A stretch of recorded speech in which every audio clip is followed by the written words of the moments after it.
behind in terms of construction. During Moi's era, the rate of construction then is what we are experiencing now. So what is the magic that was done by Mheshimiwa Kibaki during his 10 years? What is the magic that was done by His Excellency Uhuru Kenyatta? And of course, our economy grew a lot at that time. So we would expect bigger and better things happening. And where do we expect to get the jobs for Kenyans if nothing is happening?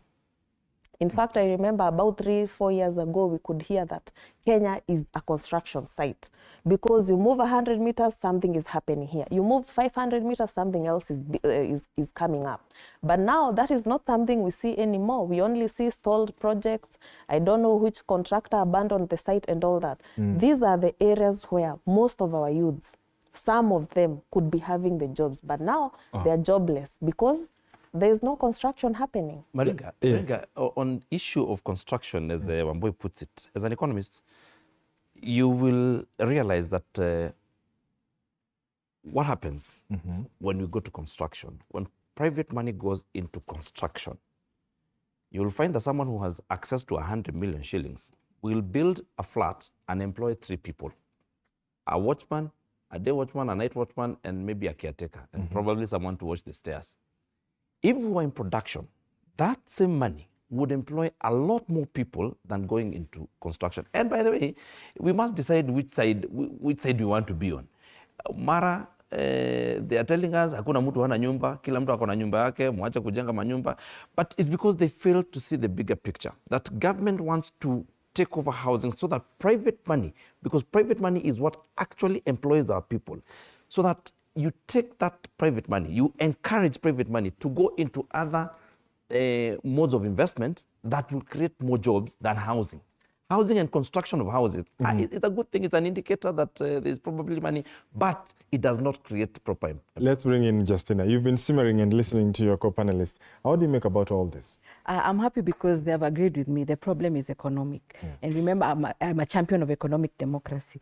But from the look of things, Mheshimiwa should be telling us where that business reform bill has reached in the National Assembly. Because that is, if at all we are creating a conducive environment, we should create it through legislations.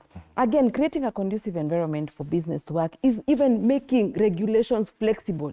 Today, when you want to set up just something or something small, Kanjo is on your case, I don't know who is on your case. So even the cost of initially getting into business is discouraging. And that is why people prefer to buy those V8s, because even if you decide to get into business, there are so many factors that limit you. So I think the conversation right now, and every youth should understand, but also government has also failed. Remember when they came into power, they told us dynasty was the problem. So Kenyans are like, dynasty left, and the problem is still there, unemployment is still there. So instead of even arguing or fighting or even saying that Justin has failed by going to on television to talk about his son, they should be telling us this is how we are creating a conducive environment for private sector to thrive. And when I say private sector, I don't mean small things, a small salon. I mean large-scale business where people can create employment, government can collect income tax, they can collect VAT. They need to spur up the fact that Kenyans can think on how to create business. So right now, the cases that are happening of people being taken away, like I said, is an issue of skills that are not being put into good use. So from all this, Mheshimiwa should tell us, how do we communicate? And being in government, because he's on the government side, they should come up with a strategy and explain to us what he's saying, that we cannot finish the economic problem today.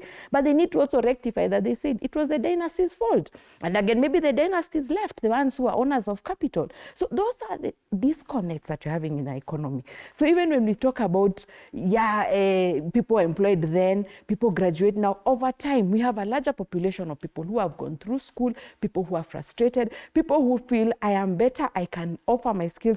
I know of a few people who try to even sell their innovation ideas to government. But where are you selling your idea? If today he's the guy, Peter Mbaye, in charge of delivery, if he himself, who is in government, is being frustrated in terms of delivery, then what about an outsider who has an innovative idea, who has a solution to the problems, but they cannot be heard? That is the problem we are facing. Gigi, I know you're keen to respond. The reason you put me here is so that I can take the baton from this side.